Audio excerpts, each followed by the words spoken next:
Welcome to the Future of Teamwork podcast. My name's Dane Groeneveld, CEO of Huddle 3 Group, and I'm really pleased to welcome Martin Anayi, CEO of United Rugby Championship, to the show today. Welcome, Martin. Thank you very much, Dane. Yeah, pleasure to be on. Yeah, it was interesting catching up just now. It's been a good while since we were probably in the same place. I'd say about 20 years or so. It has, yeah. Time flies, doesn't it? And it was probably around a rugby event too. I think it probably was. I think it was the last time we might have actually been at a game or played the game together at one point. So, yeah, Maybe. You've done well. Yeah. You've done well, mate. You've done very well.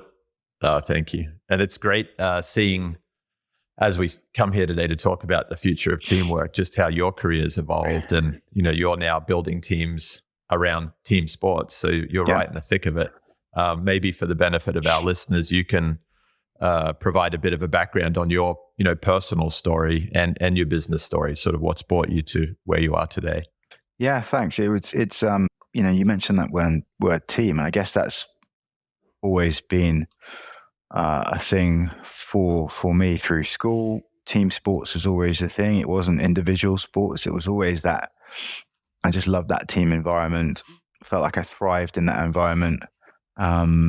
Whether that's, football, soccer, whether that's rugby, hockey, field hockey, which we play a lot of at school, cricket, it really was all team sports that we were introduced to at quite a young age. I see that now with my kids, they're interested in team sports, and I love that environment that they're in and what they learn from that. So I probably did, sort of early school years did set me on a course to say, actually, if I can remain involved, ideally at a very young age, professionally in a team sport and in a playing capacity. And I played, to a relatively good level, but not to a top level. So I knew relatively early that it wasn't going to be on the playing side, that I was going to take that forward. And I sort of crossed over from playing rugby into the sports business world through the legal profession, and sort of found myself at IMG in the days where we had quite a lot of major rights holdings, and we represented quite a lot of the world's best athletes at the time, whether that's Tiger Woods, Roger Federer, Djokovic. We had Serena and Venus Williams. And so it was just a brilliant kind of schooling in the sports business world. And even within that context, I ended up gravitating towards, guess what, Rugby World Cup, which is one of the rights that we had. We were representing World Rugby. Yeah. So I became one of their lawyers on the commercial side. And then an opportunity came up for a rugby job. And I thought, okay, here we go. Which at the time was a precursor to United Rugby Championship. Was called the Pro 12. Yeah.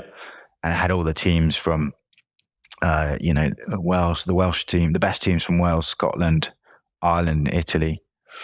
And again, it was that kind of environment where I thought, actually, there's something we can do here. So I made that move in 2015 and been there ever since. And we've developed that into United Rugby Championship, which is today. Been quite a journey. A great journey, yeah. And it's fun that you've been able to string together that passion for sport, through some different roles, the legal profession into where you are today. I know as a kid, that was always the thing, wasn't it? I'd be sitting around looking at sports and going, gee, I want to do more. I'd watch Jerry Maguire and I'd be like, gee, I want to be a sports agent. Yeah. Yeah. And I had no idea of I've seen the IMG brand a lot, but no idea of that kind of list of rights holdings and sports stars that were in-house. So what is the IMG business to people who aren't that familiar with what goes on behind the scenes in professional sports? Sure. There was a really important person within the sports marketing business world, a guy called Mark McCormack.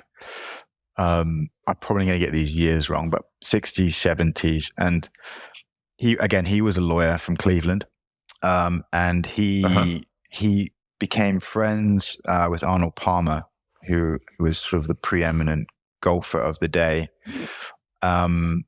through Arnold, and he sort of realized, actually, this guy's incredible. So, there's a business side to this. It's not just an amateur sport. And he really did. I mean, it's quite quite literally transformed what was amateur sport into professional sport. And he worked with Rod Laver, who was the greatest tennis player of the era. Jackie Stewart, who ended up being my client, the greatest Formula One racing driver of the era. And sort of built this connection of very famous sports stars in their own fields. And then was quite militant. He created effectively their rights. He was representing the players and created the business of sports rights. Really, it's quite exceptional. Mm-hmm. He then represented things like the All England Tennis Club, which is Wimbledon. Really helped them create what it is today. It's just ginormous, mammoth business once a year. And it is a members club in Southwest London. You know, it's crazy that he was able to really start that off to what it is today. The Open Golf as well, again, probably through his connections in the golf world with Arnold Palmer. He was just exceptional. And he wrote this book, what they don't teach you at Harvard Business School, sorry. And it was just this sort of like quite seminal book for quite a lot of people to sort of think, actually, do you know, there's a sort of street smarts to this. And so I might not have gone to Oxford or Cambridge, but it doesn't matter. I can still tussle with the best of them as long as I'm, you know, hopefully quick-witted and be able to actually work hard and do all these things. So it was a little bit of a manual towards your career, if you like, and especially within that sports marketing business world. It's actually from school. I went and tried to do an internship, and they said, "Well, you're a little bit young. Go away to uni, come back, and we'll talk about it." And then I went back to do an internship when I was at uni, and they said, "Well, look, you can go into the TV side," because IMG was this at that point. Actually, Mark McCormack passed away at that point, and then a private equity firm. Forsman Little and Ted Forsman took it over. And so he was developing out this sort of slightly different strategy where they had the media business, ginormous media house, selling rights, acquisition of rights, production business, and then the event business. And personalities. But he also then had the models business. So IMG Models became the biggest modeling agency in the world. So it's just a collection of these incredible businesses, quite multidisciplined. And when I went to go and see them, what was apparent to me was that quite a lot of lawyers and finance people at the top of the business. So I was thinking, okay, do I need to go and become a lawyer? And they said, actually, that's not a bad idea. And that was sort of the route that they set me on. Yeah. And so I went and qualified in the city, and I came back and I said, you said that you like lawyers. Well, I'm a lawyer now. And they gave me a job and sort of put me working as a lawyer for a wee bit. And absolutely loved it. And I worked across such a broad array of different subject matter, whether that's golf, tennis, rugby. I was even doing their licensing business, and we were licensing Muhammad Ali's, image and likeness. It was incredible. Honestly, almost anything they were involved with in some shape or form. TV production, they were doing PGA Tour golf productions. They got into the gaming, gambling, and betting industry quite early on, and now it's IMG Arena. It's quite an exceptional business, and it was going through a period of growth when I was in it. And when I left, actually, it got taken over by Ari Emanuel and his business called Endeavor. So WME IMG it became, and the Endeavor brand.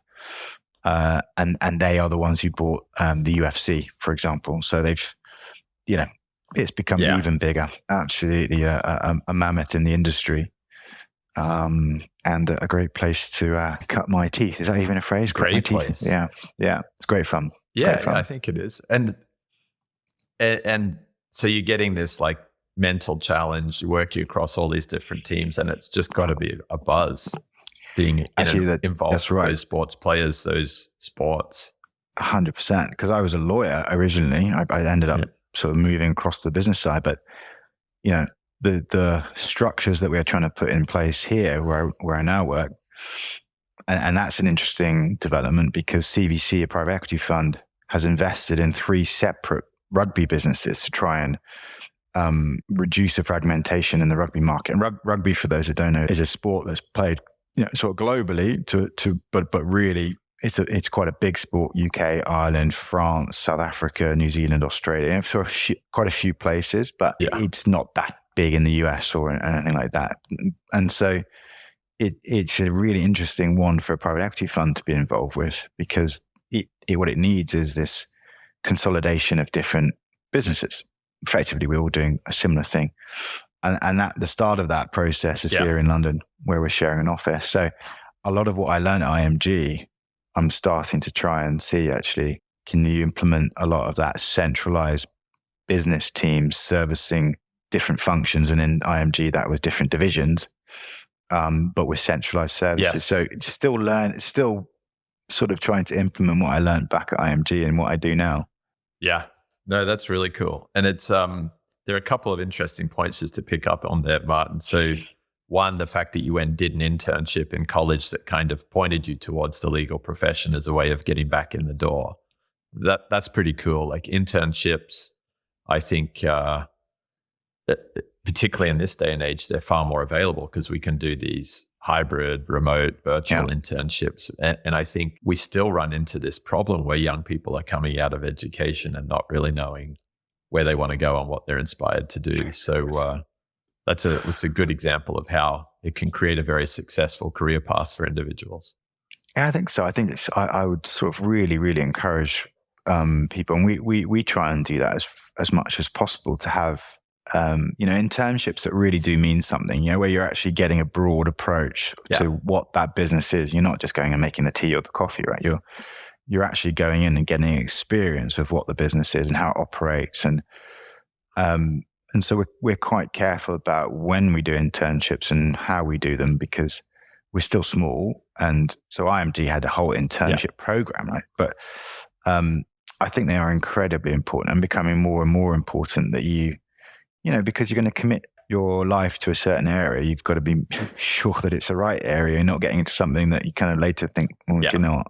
I wish I hadn't gone down that path. So I think doing as many internships as possible at an early age gives you a sense of, actually, I'm pretty sure of this direction of travel that I'm on, and that you don't have to course correct later on, because I've seen a fair few people have to do that in the legal industry, because they've got into the legal industry and then they've gone, actually, I'm not sure I really do enjoy this, so I'm going to have to course correct and do something else. So internships, I think, are a really vital part of that, that sort of pathway to what do you want to do next. No, I think so. And I think what we're starting to see as well, where internships of the past, probably when you and I were coming out of school, were really a way to attract future talent. I think in today's world, where it's so much more distributed and so much more tech first, actually bringing some of those interns, particularly those Gen Z interns, into the business can give us a lot of insight that we wouldn't normally have. Like, what we, particularly in a business like yours, where you're trying to build, competitions and branding for all of these sports. Like, what do young people think? Where do young people look at their media, and how do they assess values of these things? Especially rugby, because as you know, rugby tends to skew a little bit older in terms of the fan base. It tends to skew towards people that have played it rather than people that are introduced to it later on in life. And so, to try and get a new audience, we've got to go after a younger audience. We've got to go after women. We've got to go after people who haven't played the game before, to try and broaden its approach, right? And so, of course, what we like to do is just go and ask loads of people loads of questions, because and if you've got interns that are coming in that's not played the sport before, tick, because we're kind of after your viewpoint. How do we approach you and all of your friends and bring them into the game? And that might be through TikTok, or that might be through coming to an actual game. What is your entry point? And ultimately watching it on TV. You're right though. We definitely use that approach. It's sort of a useful insight into the audience that we're trying to attract into the sport. Yeah.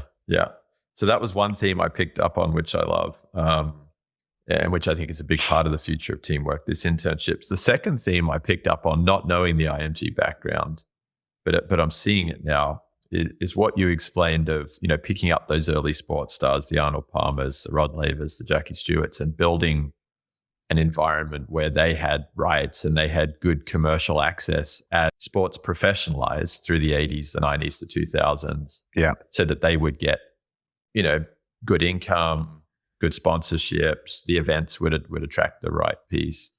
There's a very similar parallel there that can be drawn with, I think, where we're going today, which is we're now taking employees and consumers into this world of data and the internet and actional access to content. So it's interesting, these big shifts that happen, that the early professional media shift that clearly IMG did amazing at, and now this move into streaming and remote and Web3 as it really starts to go out there.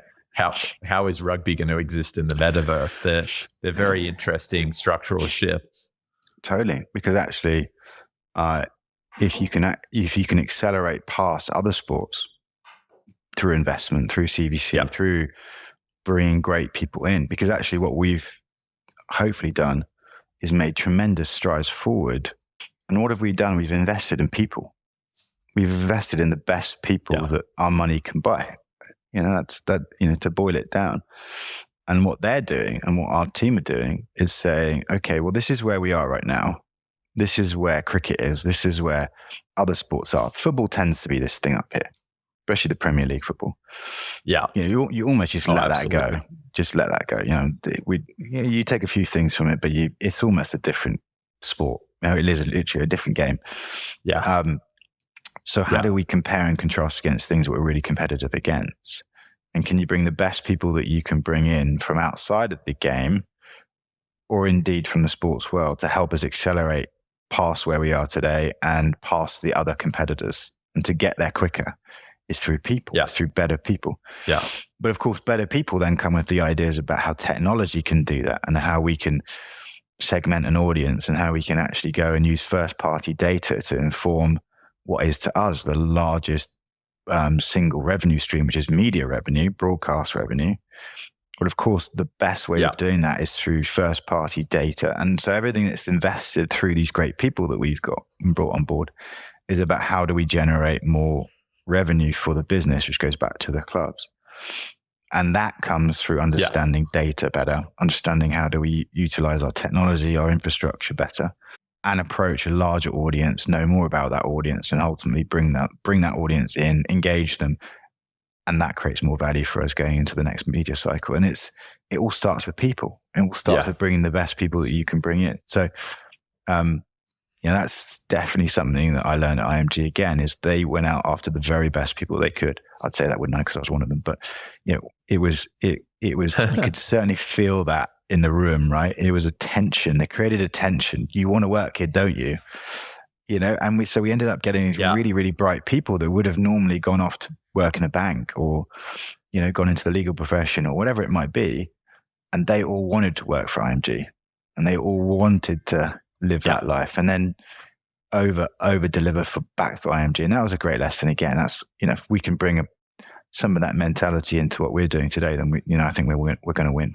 Yeah, that's cool. And I love it how you frame it as it's all about the people. We were at a conference this week and we had a speaker, Heather McGowan, come on, and she talked about the fact that we're entering the human value era. And that really is what it is. It's the value of the people on your team, the value of your consumers, the value of the players. It's how do we connect those human values to reinforce each other? Human values is essential to any sport to become a business. And sometimes that's a bit of a moot topic, or a tricky topic for people. Sport, business, But ultimately, for the sport to continue and to grow, it needs to be a business. It needs to be sustainable. It needs to move from surviving to thriving. Yeah. And the best way, again, for rugby to accelerate where it can be, is through people, through the players, through the coaches, through the narrative. It's what the NFL have done so well with All or Nothing, Hard Knocks. The way that who've never played American football, get into the NFL is through the people stories that we are being served, whether that's on Netflix, Amazon, wherever it is, around who are the Detroit Lions and why do I care? Why do I care about Rodriguez getting a last spot on a 53-man roster. I mean, 7 weeks ago, I didn't know who he was. So become invested. I'm invested in him. Yeah. And so, after all my years in the business, I'm still sucked into that. So, and that's all through the value of a person and a personality, I think. Oh, absolutely. It's funny, that you brought up Hard Knocks. I've never watched Hard Knocks. I've probably seen one episode, but I see that it's got a really big following. And it does become about story and about getting to know the people. I think that actually flows down into the youth sports too. And, it's interesting when you're managing teams, what you do in your team, but also what you do in your community that sort of supports those values of your team and what you're all trying to work towards. Where do you see... No. Sorry, go on. I was just going to say, where do you see the intersection of youth rugby and what you're doing in the professional environment as you guys continue to take, the whole program forwards? It's interesting because they tend to sort of almost be kept separate when they shouldn't be. What we're trying to do more of with our clubs is to, and they already are, but tell this story. I think I'll phrase it another way. The clubs are already pillars of the community. Our job as a league is to shine a light on that and to create a platform by which the great work that they're doing in the community is told to as wide an audience as possible. And that's very much how we see ourselves as the league. We are in that context the NFL, but in our own terms, the Detroit Lions, or for us, the Scarlets and Clonliffe are a key pillar to that community. They do run, junior programs all the way from under 8 all the way through to senior rugby, male and female, disability rugby, wheelchair rugby. It is everything. It is everything to the community. Yeah. And so our job is as a league where we're not actually in the community ourselves, is to shine a spotlight on the work that the great work that those clubs do already in the community, and to try and emphasize that and to highlight it and to make it even better, and make it more broadly aware. Yeah. And I think that's the bit that we really, really love. Player profiles. We've got a player series called Players in Focus. And then the great work that the clubs do. And there's one that's fantastic. He's a guy called Maxine Umbanda, and he is an Italian rugby player. But during COVID, he joined voluntarily the medical service to take people at the height of COVID, when it was, Italy was really getting hit, scary, and a lot of people dying. The height of that, during his professional career, as an international rugby player, he went and became effectively someone that took patients from A to B, right? So he was getting them from their home. This is at a time when COVID was just broken out, especially in Italy, where it was very high mortality rate. Very courageous, very selfless. He did it without telling anybody, really. He got ordered the Order of Merit. It's like a knighthood in Italy. And we told that story through a content series we did of him, and it just exploded. Right? So people care about the person, and through the conduit of that person and their story and their fantastic story, rugby gets the benefit, and that ultimately, hopefully, more people come to see the game because they care about him and he's playing the game of rugby, so they care about rugby. It's a sort of, hopefully, it's a process by which through the player and through that great story, we can drive an audience into the game. Yeah, I think it is. I mean, I was referencing with you before we started today that I work with the Southern California Youth Rugby Board here, and my son Riker's playing now. He's not quite got the Martin Anayi profile going into high school, but he's a pretty good 9 going flanker. Okay, great. And he's definitely got that appetite that I think you want to see in a young player. But what's interesting is recruiting other kids to play. Like, he's got a dad who played. Recruiting other kids to play, you need to start telling stories in the community. So Riker's he's tiny. He's 70 pounds soaking wet. He's playing against these 150-pound Islander kids up in LA who are brilliant athletes. And he's scrappy and he's got long red hair. And we're not doing any player profiles, but it's just interesting to kind of go around and talk to other people and say, well, it's really good for him. He's a little guy, but he's just out there in the mix with these big physical kids, and he's overcoming some fears, and he's building some confidence, and he's building good teammates. I feel like we need to be telling more of those stories in our clubs, in our schools, and then pulling those kids up to have relationships with the professional players so that they can see this continuum. And when you do that, I think then the kids have got someone to aspire to. And the parents see the positives, and then the parents start to follow the sport and say, this is healthy for my kid. And then they start having, they start watching the game. It's amazing the way it just threads through the ecosystem to bring the future players, the future customers, all the rest of it. So, I mean, the sort of phrase is that rugby is a game for all sizes, shapes, colors, creeds. Right? And so it's a very inclusive game. It's always been shaped that way. It's got a fantastic value set about teamwork, about hard work, about the ethic of being part of a team, And I think that all shapes and all sizes point is really critical. I see it when I take my kids down to rugby in our club, and whereas some other sports you get streamed quite quickly, right? You're either going to be a great footballer or you're not, and you can tell quite early, right, which kids have or haven't. Whereas rugby, you can be a big kid and you can be in the front row and you can be a prop, and then you suddenly come into your own. You've got a role within that team. I'm guessing it's like American football too, right? You got a very, very distinct role in that team, and therefore you get your self-worth from being good in that position. Yeah. And if you're not good in that position, the team fails. And I think that's what I love about team sports. No, you're right. You get a self-worth from your role, and some kids are going to have a bigger role than other kids. But if that kid doesn't do their job, that team's going to not do as well as it could do. And you get fulfillment from that. And I love that about it. And you can see the kids at the weekend do that. You can see them getting, a bit more confident. I did that. Okay, right. Now I can do the next thing. And in individual sports like golf, you don't really get that, because it's like, did I hit a good tee shot or not? And who's looking? You don't really get that same thing. Who did I help? Exactly. Who did I help? And then afterwards, of course, you have that bond with the other players that even to this day, I'm on an email and a WhatsApp group with players that I stopped playing rugby with however many years ago. And so you don't ever really lose it. It might change somewhat. So that it is quite special, I think. It does create a sense of I agree with you, a sense of appreciation. I bet I could bump into you or any number of people that we played rugby with, in high school, and still be telling stories about how we helped each other out. And that's very different from like, what did we learn in class together? It's very different.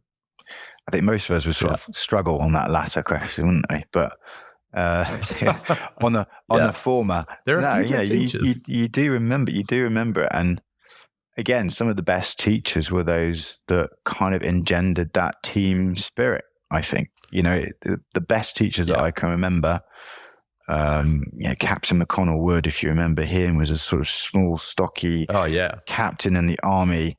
But he was like a rugby coach as well. And so he was the one that everybody followed and wanted to sort of hang around with or talk to, but he was still respected. He was a captain in the army and blah, blah, blah. So, I think the team ethos was probably, looking back and talking to you now, was probably, it was pervasive through everything we did at school, actually, all the way through school. It was all about the team. Even house sports, if you remember that. And actually, Tim McConnell Wood, house sports were great. But actually, that's an interesting thing. I'm going to say two things. One, Tim McConnell Wood, I think, just got made the headmaster of Cranley in Abu Dhabi. Oh, right. I just saw that on LinkedIn the other day. Fantastic. Yeah. So that's cool that he's going strong and continuing to make a big impact on young people's lives. Two, house sports, for listeners who don't understand it, you play for the school, and then if you're in a boarding house, you have your boarding house team. The really cool thing about that is that, going back to all shapes and sizes, all ability levels too, you've got a smaller group of people. So you've pulled this team together. I think it was mainly sevens we used to play at rugby at the end of the season.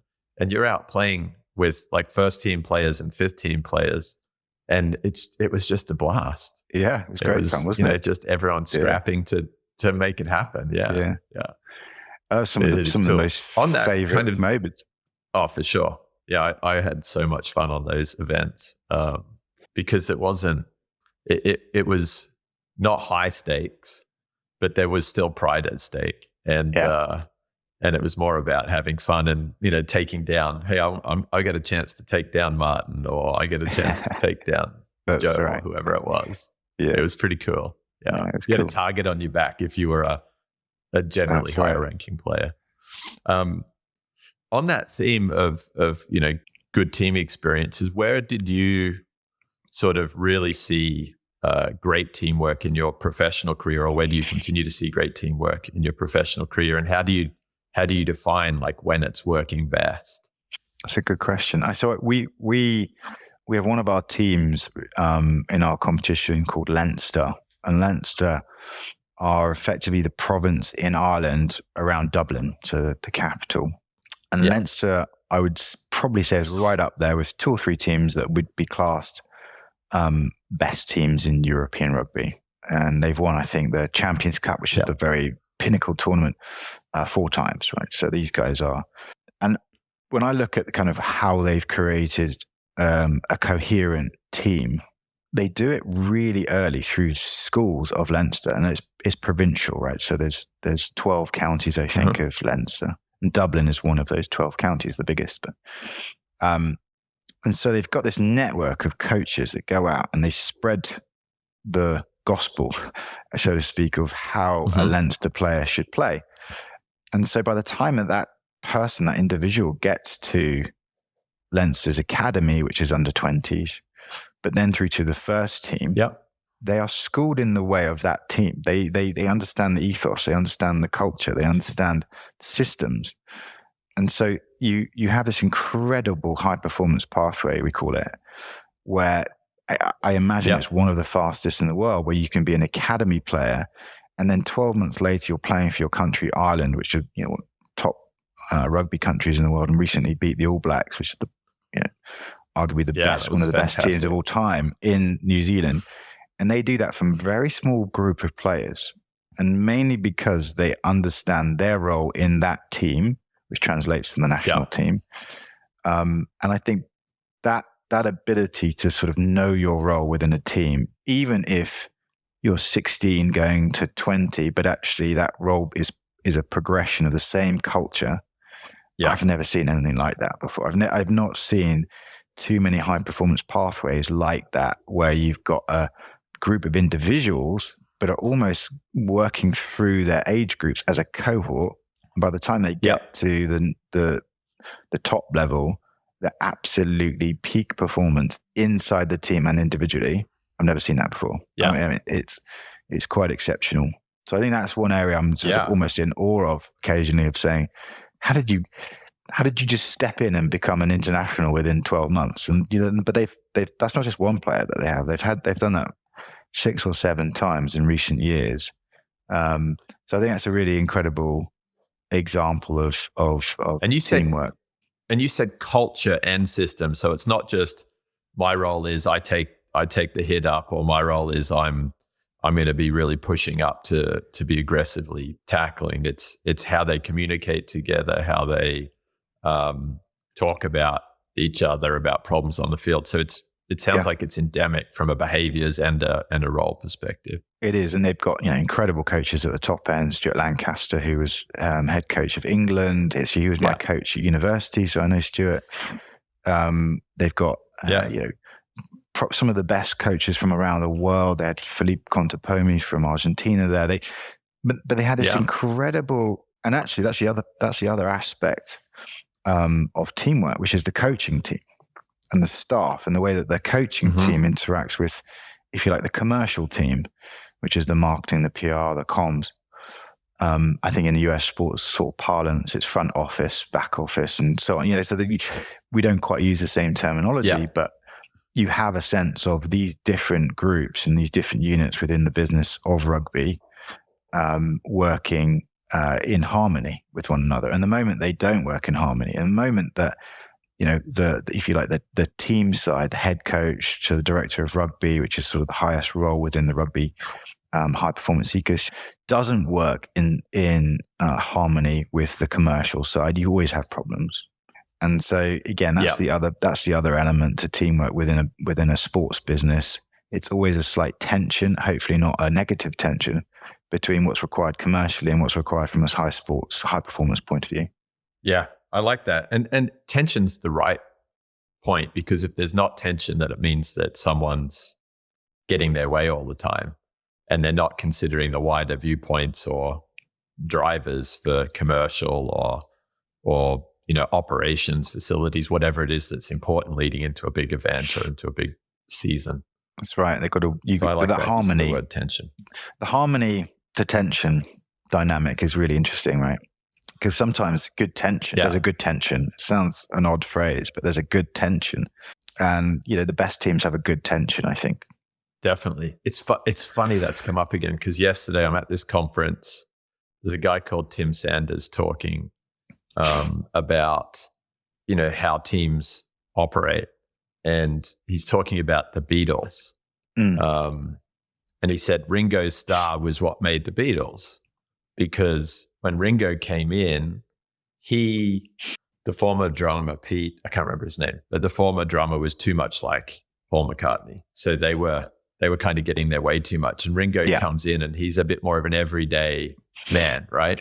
And he starts challenging John and Paul and George and saying, you guys we need to write our music in a way that the everyday man can pick up and actually play some of it on their guitar. And we need to do this, we need to do that. And naturally, he didn't always get his way, but that tension meant that they were able to create music that so many people could just gather around and be a part of. But yeah, it's four people with different viewpoints. Different viewpoints, but they work sort of harmoniously together. But there is a tension where they are, it's just on the edge of being right. And I think that sometimes in a rugby club can go the other way, right? You can get sometimes, and this comes with ebbs and flows of performance, because obviously a coach or a player reacts differently to a team performing well to a team performing badly, or their own performance or injury, or there are lots of different factors that come into play. And so it's never a steady state. It's always this moving beast, and I think you just got to have the right blend of people. And you've also got to have people that are patient with each other, and you've got to have people that hold the team together, crack the jokes. You've got to have people that are serious, and you got to, it's a blend of all of that. And that's where the CEO comes in, or the general manager in I guess a US sport parlance again. But, go back to that Ringo Starr, and he won't like me for saying this, but the director of rugby at Leinster is a guy called Leo Cullen. Leo Cullen played for Ireland, incredibly successful, played for Leicester Tigers in England also, and won many championships, but a quiet, reserved man. So when Stuart Lancaster came in, who had been the head coach of England, came in, everyone at the time thought, how is this going to work? You got Leo, and then you got this guy, and how's that going to work? But it worked brilliantly, because lack of ego, or whoever put that together, and the CEO at the time, Mick Dawson, put it together.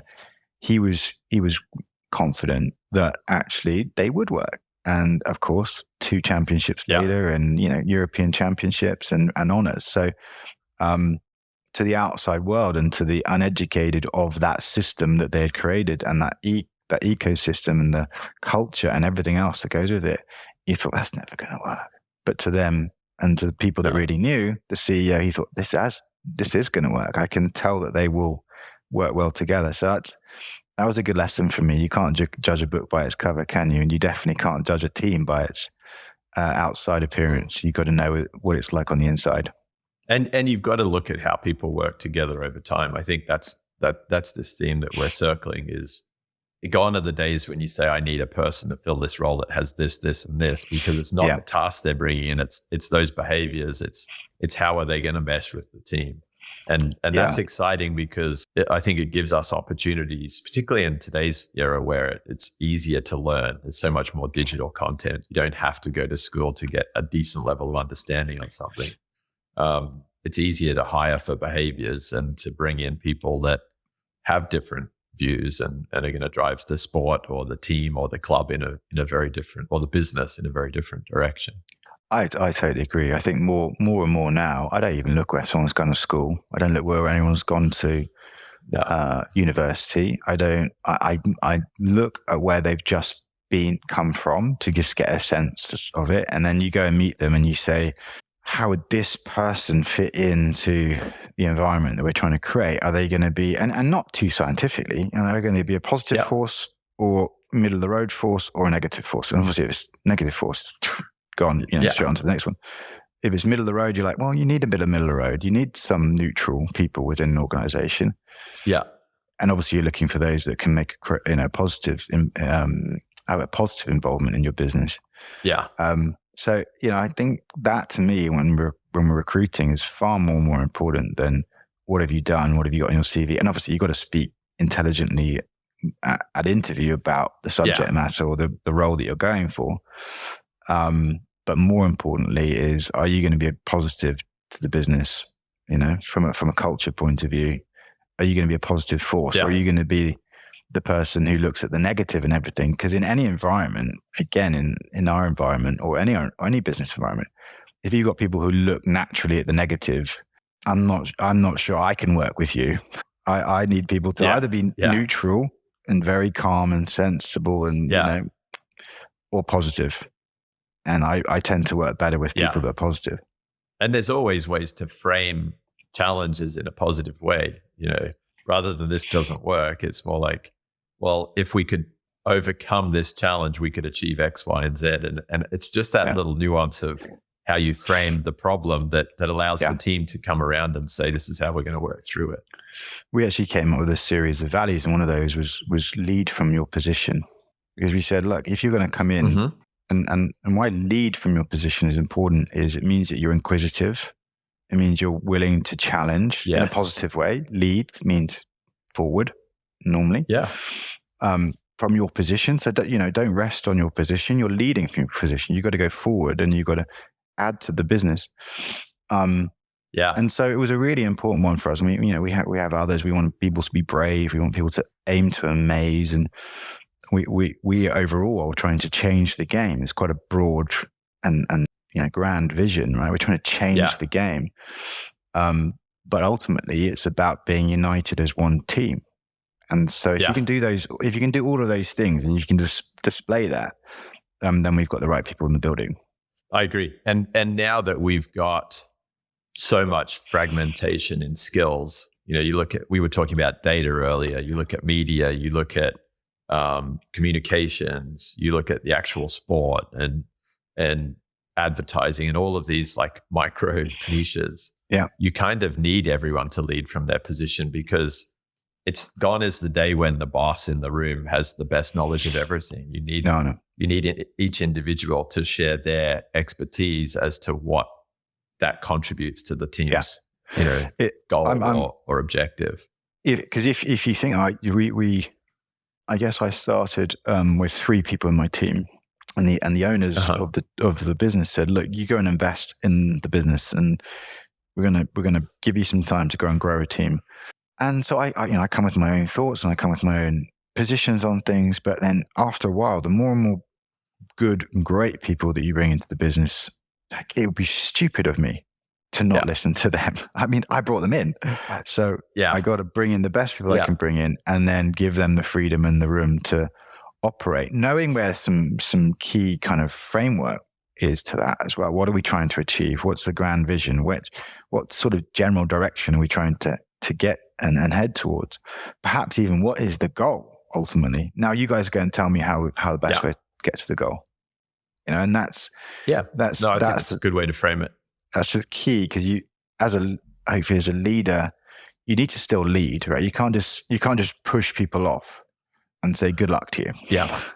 You've still got to lead and be there and guide and counsel and take a decision now and again on things that maybe decisions are being slow to be made or whatever it is. Sometimes you've got to know when to be forceful with things. But most of the other times I'm listening to my team and they're telling me how we're going to get there. Yeah. Which is really empowering for the team too, because then they feel like they have a voice, they feel like they have a sense of belonging, and that's what I think that's what really unlocks the magic. That's what excites people to get out of bed in the morning and go in and try and make a difference. It's no different to what I had when I was coming through work. People trusted me to go and gave me the security, the blanket to say, okay, if I did fail, it's not the end of the world. I knew where the lines were, but within that box, I had to go and deliver something for them. And it empowered me to go and deliver it for them. And so if we can try and engender that here, hopefully that translates to the modern environment. And of course, we need to change it somewhat because it is different now to when I was doing it. And so I'm still learning that, I'm still trying to get that balance right. Yeah. I was in the airport last night with a colleague, and we were saying that we're trying to put ourselves in the position of some of our more junior staff. And we were doing what I think every generation of leaders falls foul of, and saying, in my day, it used to be like this. And we stopped for a minute and we were like, yeah, but in our day, we didn't have all of these like web-based platforms. We were like writing ads and putting them in newspapers to find people. Yeah. So of course it was different. We had to spend more time out on the street meeting people because you couldn't access them digitally. So it takes a bit of it's that constant adjustment, constant tension again that we brought up earlier that helps us all know where we should be today. It's funny because technology is one of those things where in our environment, and it's no different in media generally, right? But in the States, there's a great phrase of cutting the cord. And, I think that's an interesting thing of going direct to consumer, going over the top. And rugby businesses, or a lot of sports businesses tends to develop from the amateur era where you're an organizer of things. I'm putting a match on and I get the match officials, and I get that, in the NFL, be the umpire, whoever it is, right? You get them there.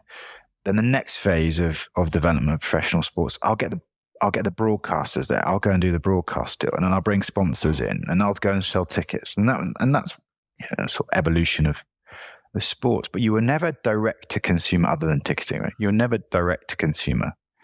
Yeah, you gave that to the broadcaster, who was then direct to consumer. But now, of course, and with technology the way it is, we can actually get to the fan as quick as broadcaster X, Y, and Z.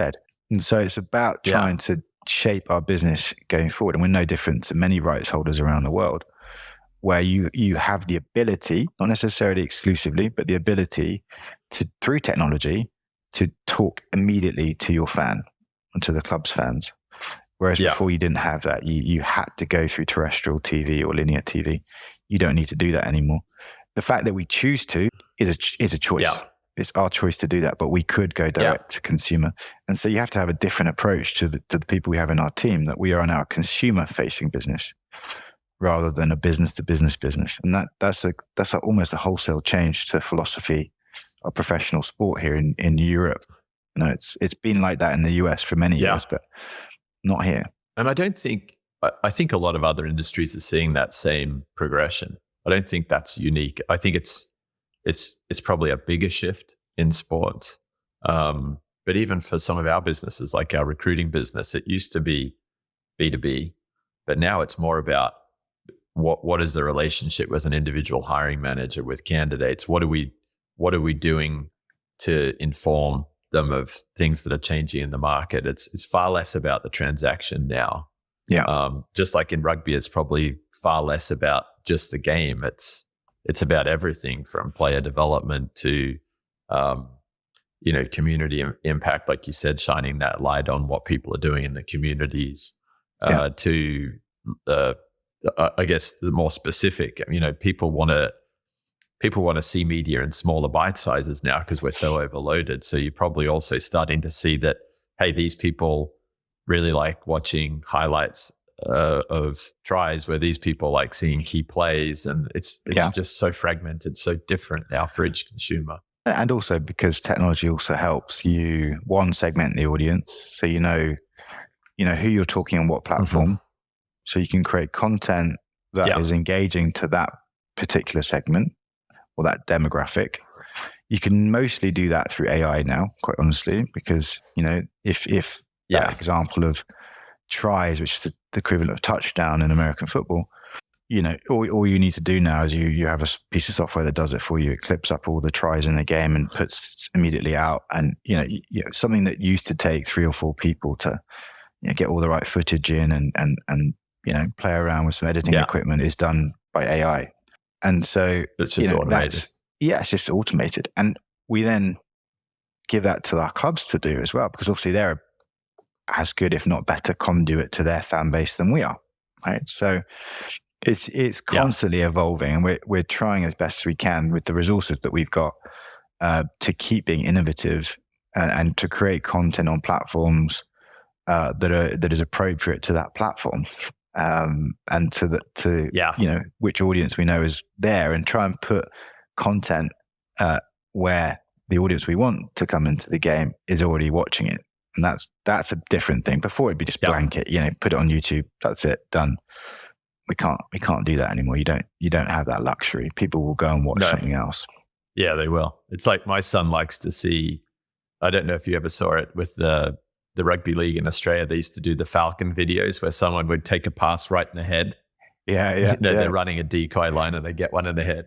And so he's like, I want to watch videos of Falcons, or I want to watch videos of guys getting like dump tackled.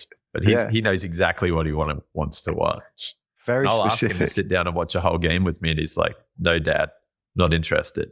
But if you can show me Faf de Klerk, tackling big forwards as a small scrum half, I'm all about it.